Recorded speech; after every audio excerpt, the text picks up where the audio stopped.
Hello, everyone. Thanks for joining us on Facebook Live and on YouTube. Your questions are welcome on what our summer forecast will look like across the country. So thanks for joining us. Please feel free to post your questions. I'm meteorologist Johanna Wagstaffe here on the West Coast, and I'm joined by my fellow meteorologists. We've got Christy Climenhaga in Regina, who will be handling the prairies, and Colette Kennedy in Toronto, who is heavy lifting all the way to the East Coast today. So before we get started, I just wanted to sort of give each of us a moment to talk about what we're watching for our forecast zones over the next couple of months. If you're watching from the West Coast, you know we've had a very hot and dry start to spring. Temperatures have been a good 5 to 10 degrees above seasonal. That's led to rapid melting of our snowpacks. We saw a bad flood season, and it's been a bad start to the fire season. We have 3 active wildfires we're watching across the province. Even though our long-range models are looking at a warmer and drier than normal summer ahead, there are big changes coming today. We've got a series of low pressure systems dropping across the province. You may know this as the start to January here on the West Coast. So the next week is looking more unsettled and a little cooler, which is good news for the wildfire season. So please ask me any questions on these topics. I'm going to throw it east to Christy, who already has a busy start to the day weather-wise. A busy start is right. It almost sounds like the record's skipping a little bit because we have been very hot and very dry, and the fire season has already been very busy for most of the prairies. Today we're already seeing some severe thunderstorm watches popping up in parts of southeastern Saskatchewan and southern Manitoba. With all of this hot and humid weather, really packing a punch for these storms to get developing. But I mean, the spring was about 3 days. We went from the cold winter to the hot summer, and it looks like things are going to continue on the warm trend. Maybe not for this week, but on a whole, the next 3 months do look a little warmer than usual. But there is some rain on the way for the next few days, which will help with our fire risk through the prairies. So something I'm watching. If you have any questions on the prairies, I'm based in Saskatchewan, so my knowledge of Saskatchewan's a little bit better than my neighbors, but I will do my best to answer them as best I can. And at this point, I will hand it over to Colette, who is in Toronto. Thank you, Christy. And yes, I am anchored here in Toronto, but looking after Ontario and all the way out there towards St. John. So I'll try and handle this as best as I can with your questions. And certainly something at this time of year that we start really turning our minds to for Atlantic Canada in particular would be the tropical season. So if you have some questions in there about hurricanes, tropical storms, we could talk a little bit about that. Of course, we've got subtropical Alberto, and actually the track of this one coming more towards the Great Lakes than it is going towards Atlantic Canada, eventually getting there.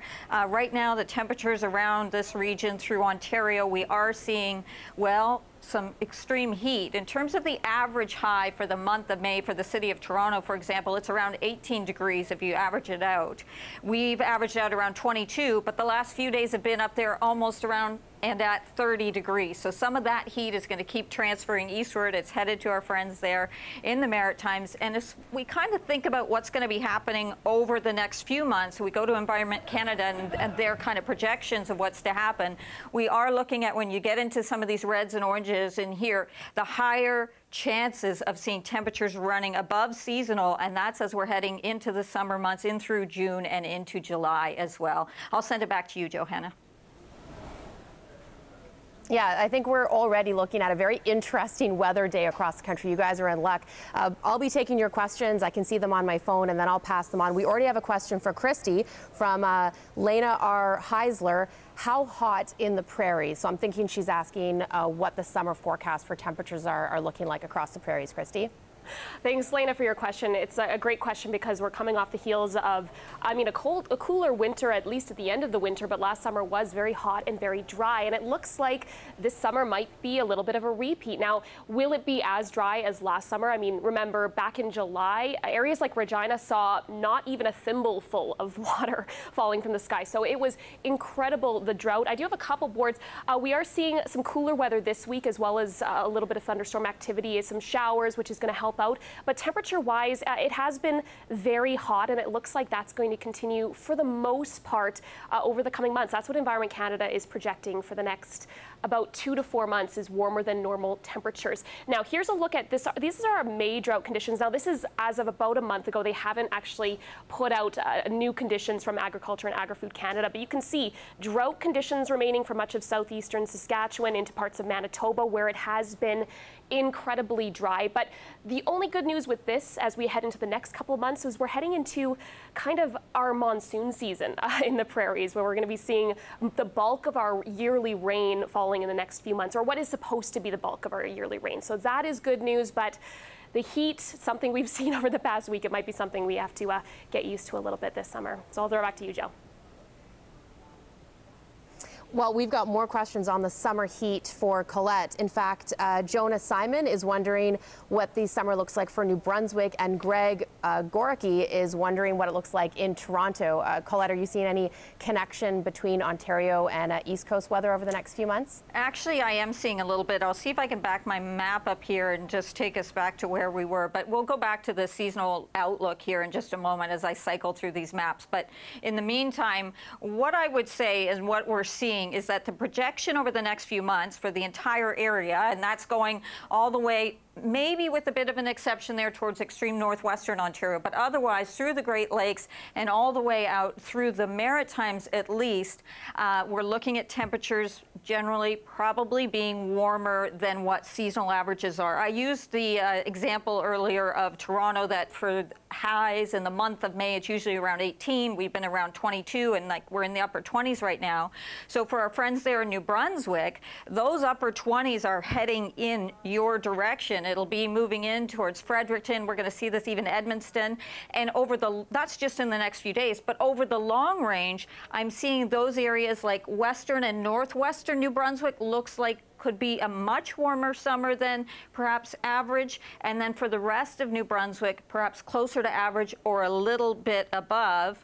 And you told me someone was asking, was it about Toronto specifically as well in terms of the long range, Johanna? I think it was. And for Toronto and the lower Great Lakes, we may see a little more precipitation, but in terms of the temperatures, it also looks like things will be running a little bit on the warmer side. Those are the seasonal projections as we look ahead. So, you know, we're coming off of a La Nina. It seems to be calming down, and that would also suggest that we may be moving into this period with some warmer temperatures that we're going to see, because there's actually an impact from that.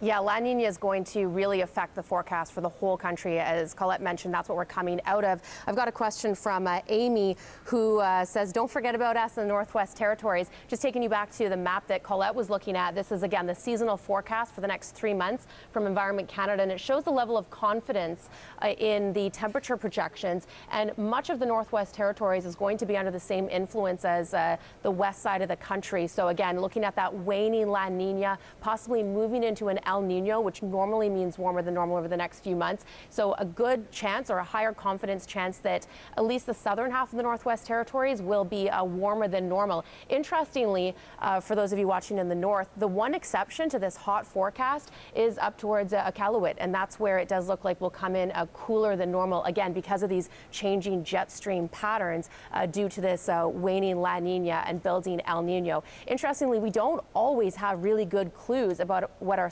summer forecast will look like.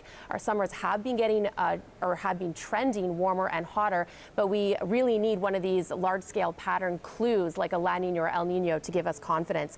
Christy, we've got a couple back-to-back questions for you. Samantha Dobler is asking when the rain is coming, and Scotia Jason is wondering again, are the Rockies expecting any rain soon? It hasn't rained at all this month. Can you talk about the rain in Alberta? Well, there is going to be some rain on the way, which is really good news for many areas that have been dealing with that fire risk. Just looking at some of the numbers, I mean, it is early in the season, but already Saskatchewan and Manitoba well over the 5-year average for fire. Now, as for that rain that you're both asking about here, I'll just get to a rainfall map, because we are seeing a little bit of relief in sight. In some areas, heavy rainfall towards the end of the work week. So here's a look at what we're seeing for the next 24 hours. A cold front sweeping through Saskatchewan, some showery weather, thunderstorms through this afternoon in parts of southern Saskatchewan. Kind of generally unstable weather for the most part over the next about 24 hours. Some more thunderstorm activity. Now, you asked about the Rockies. Rainfall coming into the day. This is tomorrow at about 8 a.m. In the area. You can see that rainfall through most of southern Alberta into central Alberta as well, and even some snowfall at higher elevations. You're already seeing the cooler weather into Alberta today, cooler than you have seen, but definitely some rain in sight. And now Now, how long will this last? Well, we are seeing, again, some showery weather for the next couple of days, but then Friday, heavy rainfall for parts of southern Saskatchewan and southern Manitoba. And in these areas, it has been so dry. We're not even close to our normal monthly rainfall or precipitation for the month of May. And you can see in some areas, this is a little bit of an early look. This is based on our GFS global model, but you can see excessive rainfall into extreme southeastern Saskatchewan and extreme southwestern Manitoba. So that's something I'm going to be watching for the rest of the week, but this week does look a little more promising for areas that have been waiting desperately for some rainfall to fall. It's been the same here in BC, Christy. I know we've been waiting for that good rain in the interior where our wildfire risk was so high, and we are getting that as scattered showers. Got a question from Suchi. When will we not have to wear our jackets? We still have to wear them in Vancouver. When will it get warm for real? As I mentioned, it has been such a hot and dry spring. Temperatures have been well above seasonal, but the change is here. This cold front swept across the province yesterday. Our temperatures are 5 to 10 degrees cooler than yesterday, especially in the interior, dropping 10 degrees in one day. Christy, do not judge my frontal analysis here. It was a quick go this morning because I know you're getting that cold front eastward, but these low pressure systems are going to continue to drop down across BC over the next week. So yes, we're actually at seasonal. Seasonal for Vancouver for this time of the year, based on our past 30-year average, is about 17 degrees. So believe it or not, this is our normal for beginning of June. As I mentioned, though, a lot of our long-range models are talking about a warmer than normal summer as we start to see a building El Nino. And typically in the summer months, BC gets these big high-pressure ridges building off our coast. We do get hot and dry in our summer months, and the trend with climate change has been warmer and drier summers. So that is what we'll likely end up with as we head into the fall. I'm going to send it back over to the East Coast. Joanne McGregor-Mills, who's in Fredericton, New Brunswick, is wondering when the chance of frost at night is going to end so she can put out her plants. I know, Colette, there was some frost warnings last week. So a lot of people on the East Coast, Joanne Welsh, also wondering when summer will truly arrive for Atlantic Canada. And it's a great question, because I'll tell you, I've been asking myself that as well. I've actually been doing some forecasting for the Maritimes there for the last several weeks. And every time that I have to put the frost back in the forecast, I ask myself the exact same thing. And I'll tell you something, high pressure, this ridge that's actually pushing in, so that's nudging some of those showers out from earlier today, that's going to make for some clear skies tonight. And I do see a few areas, not many, where the temperature will drop as cool as -2 into parts of New Brunswick. But elsewhere, we're seeing our overnight lows there around 4 or 5 degrees. You would think, okay, that should be safe enough that we won't see that frost development. But actually, it is not. It depends too on the elevation of where we're seeing it. But with clear skies tonight, not necessarily saying there'll be advisories, but there's certainly that risk.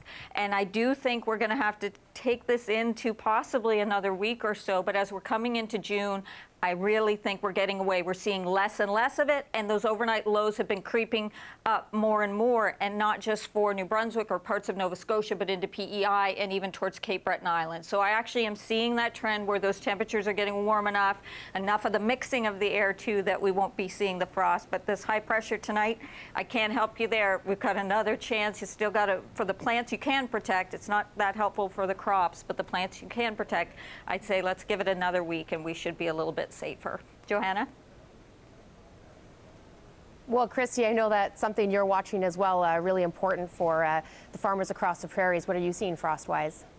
Well, not as big of a chance of frost into parts of Saskatchewan and Manitoba. You're still dealing with some of that heat, but there is the risk of some frost into early tomorrow morning for parts of northern Alberta. So areas like Peace River, High Level, you're looking at the risk of frost. And here's why. You're actually seeing that clearer weather overnight, similar to what Colette is saying. And what that really does is help you lose heat overnight. So when you get this bank of cloud cover, that heat just is a little bit more trapped. So it keeps things a little milder overnight. But when it's a clear night, you get more of that heat escaping into the atmosphere, and it cools down a little bit more. So frost-wise, I know I've already planted my cucumbers, so I'm hoping frost is done. I'm maybe a little bit ambitious, but it is going to be a little bit of a cooler morning for much of northern Alberta, and you might even see some frost out there. Jill? Ooh, bold, Christy, planting the cucumbers already. I'm going to ask a question to all of us. This one's from Brendan Kelly, and I'll let each of us answer this because I actually love this question. And please ask as technical a question you want. You're talking to 3 meteorologists, and we love to nerd out. So please keep sending us your questions. If you're just joining us, we're chatting about the summer forecast ahead, but we love talking all weather all the time. So Brendan Kelly asked, do all meteorologists work on TV? And that's a great question because broadcast or television meteorologists are just one small fraction of the meteorologists who are working right now. And I just have to start off with talking about the meteorologist at Environment Canada. That's our government agency, the only agency that can issue watches and warnings. This is where we get all of our computer models and forecast models, including the long-range seasonal outlooks that we use to make our own forecast. Even though the 3 of us and all the meteorologists, in fact, at CBC, we do our own forecasting, and we are scientists every day creating our own analysis, but we get our models and the watches and warnings from Environment Canada. So there are government working meteorologists, and that's just one small fraction, as I mentioned. Colette, do you want to jump in on this? Yeah, absolutely, and I'm glad that first and foremost, beyond what we do, you went to Environment Canada to give them the big shout out that they deserve, because in Canada, that's really our source there. They're the ones keeping us safe. In Ontario, we see on average 12.5 tornadoes per season, and so those warnings so important as they come out. Also, there's so many other administrations around the world that are very useful to us, and certainly since I'm representing the East here today and talking about Atlantic Canada, and so often we have tropical storms that end up affecting us into Atlantic Canada. So the National Hurricane Center is certainly in Canada, we take over once the storms get to a certain point, but still the National Hurricane Center does such an amazing job. NOAA does such an amazing job as well, and we also rely on those. And the WMO, which is the World Meteorological Organization. I've had the great pleasure of meeting many meteorologists from all over the world and visiting The Hague and being at some of the conferences at the WMO. And just, it's really gratifying to know, especially as we're in this area, this time of climate change, that we have scientists all around the world who care about these things, but that are working very hard as well at, hey, our forecasting has been improved so much, even just for the couple of decades that I've been in the weather biz, and but also looking after the planet as a whole, and that really taking care with it. Christy, do you have any thoughts to add on this one?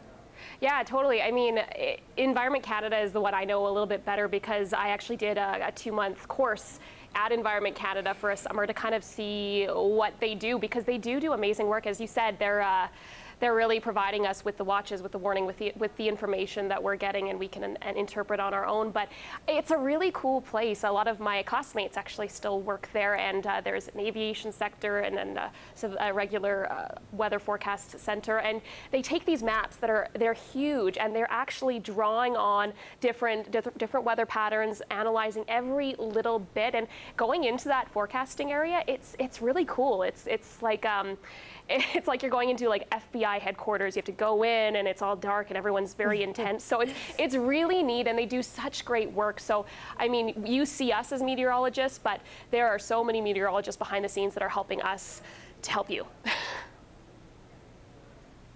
Basically what we're saying, if you're interested in a career in meteorology, we highly recommend it. It's to some of the questions that have to do with our summer forecast. A few to do wildfires. Kate Alexander asks, any predictions for the rain in the BC interior? Are we in for another wildfire season like last year? And then I'm going to throw it over to you, Christy, because we've got some questions about the fires in the prairies. It was one of the worst wildfire seasons on record last year. But what was really interesting is last year, we actually had a very similar setup to what we're dealing with right now. We had above average precipitation in the spring, and we are getting into a soggier outlook. These scattered showers over the next couple of days for the interior. That's good news. But even though we had an above seasonal snowpack last year, we had one of the worst wildfire seasons on record. Again, we had that above seasonal snowpack that led to flooding over the past few weeks.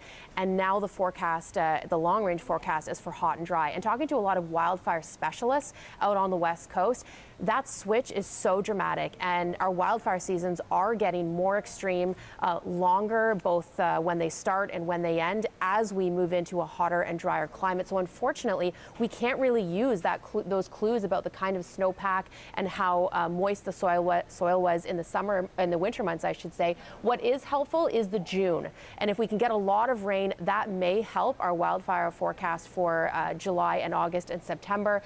However, as I mentioned, we already have 3 wildfires of note right now across the province, and the trend is for hotter, drier, longer seasons. So unfortunately, hard to say, but it doesn't look like it's going to be, we're definitely going to get some kind of a season. Christy, what are you seeing across the prairies? Well, very, very similar to what you're seeing. It has been an early start. We did see a lot of fires early in May even, because we had that quick switch from really what felt like winter to immediately summer. And before that, grass, those trees greened up a little bit. What you're looking at is very, very dry fuel. So fires can start and move very quickly with not a lot of a punch. But it does mean that you're going to be having to watch that as we move through the next coming months with a warmer than normal summer. So I actually have a couple maps. This is yesterday's fire risk, because we did come off of a very hot and dry weekend in Saskatchewan, parts of Alberta. You can see that red indicating extreme fire risk for most of the western prairies and extreme fire risk into parts of northern Manitoba.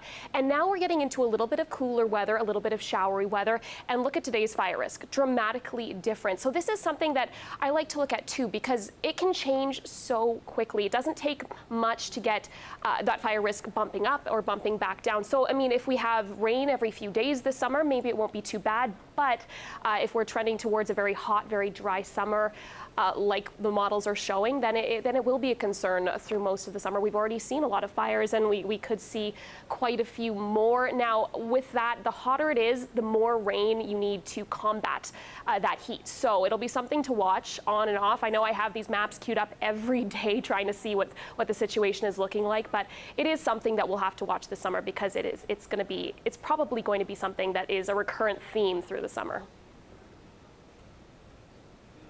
Another sort of classic Canadian summer severe weather threat, you know, on the West Coast, wildfires are such a big deal for us. On the East Coast, of course, as you mentioned, Colette, to the tropical season.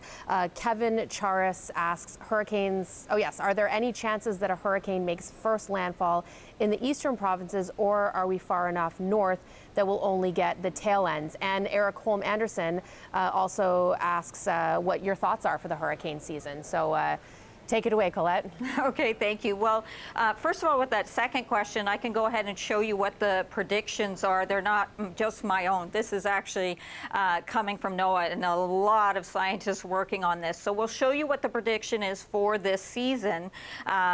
But the other thing I would say to answer your question, which is really important, in terms of some of the ingredients needed for tropical storm to form and to maintain itself, are the temperatures of the waters. There are many other ingredients, but the temperature of the waters as well.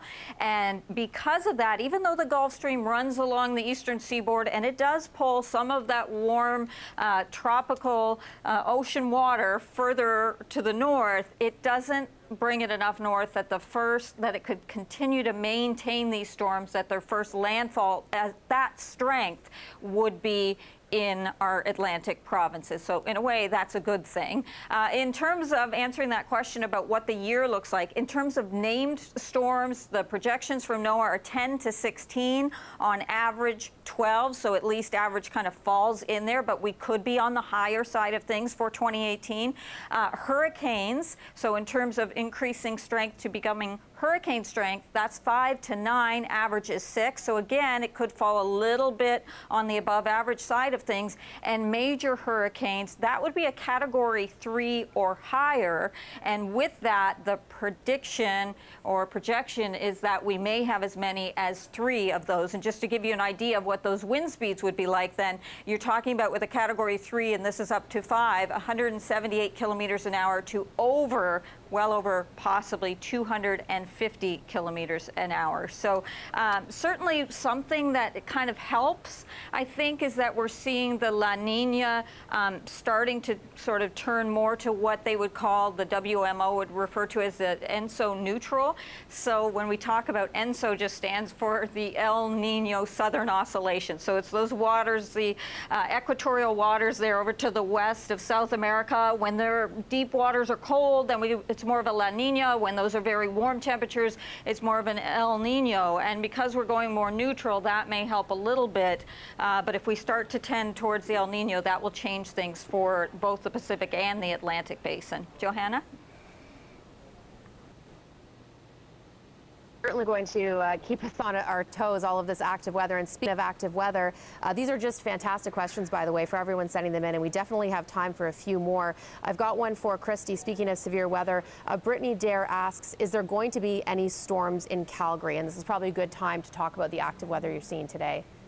Yes, well, we are going to be seeing a little bit of that showery weather towards Alberta. It is much cooler today in Alberta. I can actually show you our temperature map. You can really see that difference in temperature when you go from west to east. You can see temperatures only at about 10 degrees in Calgary, whereas towards Winnipeg, 35 degrees right now. So there is quite a gradient set up across the province. And with that hot weather and that humid weather, we're seeing higher relative humidities. You're looking at the risk of storms firing off. We're already actually seeing a few thunderstorms into parts of southeastern Saskatchewan. This is just to the southeast of Regina, and you can see some isolated storms popping up into Manitoba as well. And we do have the threat of some severe weather through the rest of the afternoon and evening. These are severe thunderstorm watches, which means that severe thunderstorms have the potential of forming. There's good dynamics for these storms to get going and become severe. You can see it's in effect for pretty much most of southern Manitoba and that extreme southeastern corner of Saskatchewan. So in this area, we're expecting storms to develop that have hail, heavy rainfall, and very strong wind gusts as well, potentially damaging wind gusts. But there also is the potential for some funnel clouds forming in this region. So this is something we're going to be watching as we move through the afternoon. Just thinking about what you need to get these storms going. I mean, we do have that moisture, and we do have the heat, obviously, and a trigger that's rolling through in the form of a low pressure system. So something that is going to be definitely present this afternoon in parts of southern Saskatchewan and southeastern Saskatchewan and southern Manitoba. But as for Alberta, it looks like you're more into that showery weather for the next few days. Joe? I'm going to take a couple of quick West Coast questions. Kathy Bradbury in Prince Rupert and Port Edward, the sun has not been out in a while. When will the sun come back out for the North Coast, and how much longer do we have to put up with this rain? It's a good question. I want to take you back to the current satellite picture that I'm watching, where I've sort of thrown on some surface analysis.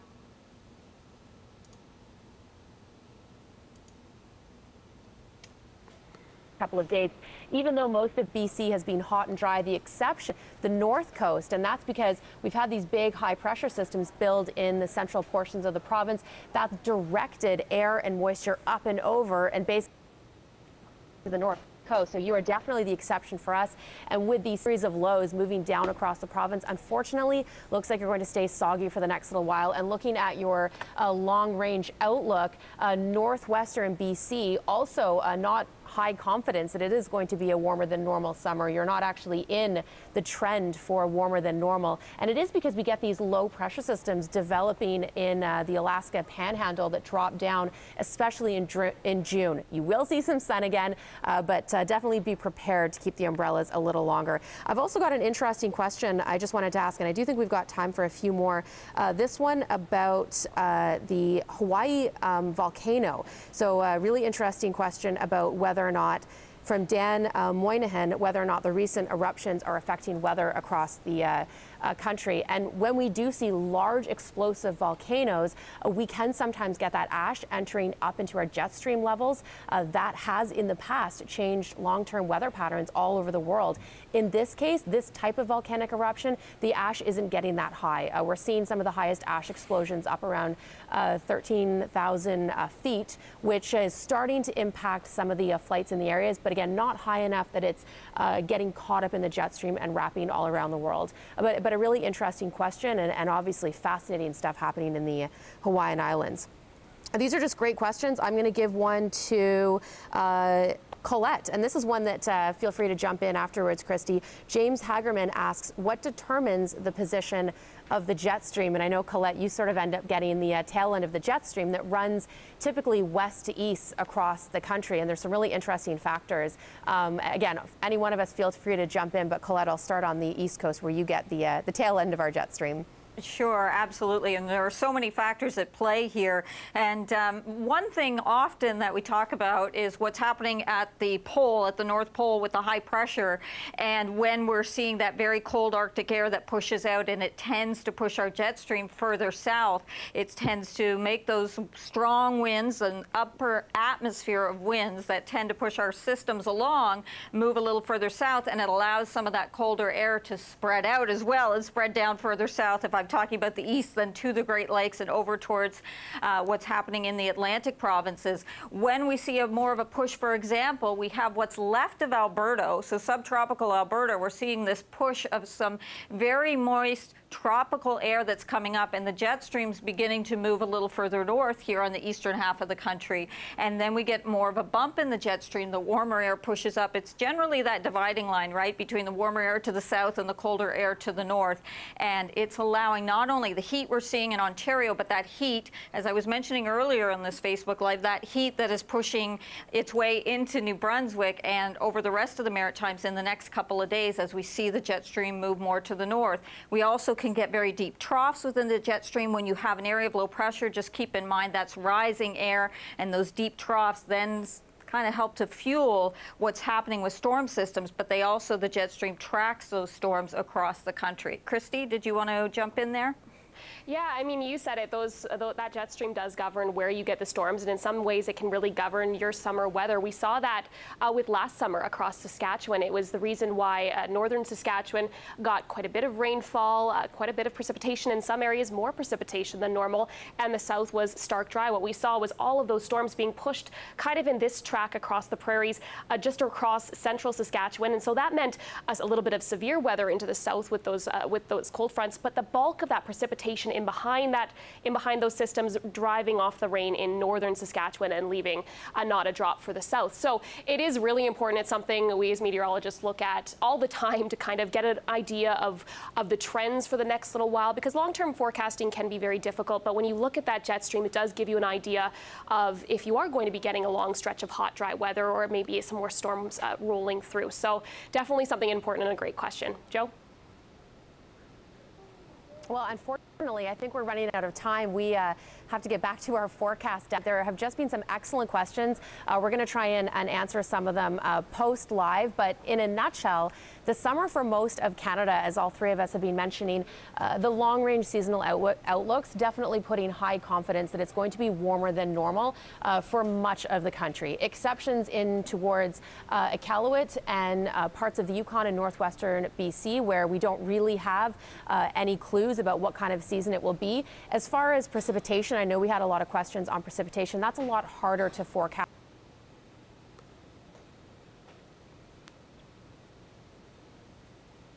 We can get these intense downpours that are hard to pick up in the long-range models. But generally, as we head out of a La Nina into an El Nino year, definitely looking at warmer than normal over the next 3 months. That being said, it's all about the averaging. So we can get cool days like we are out here on the West Coast and frost days like the East Coast. I just want to thank you, though, for joining the three of us. You can find us all on Twitter, and I know each one of us are happy to talk weather anytime.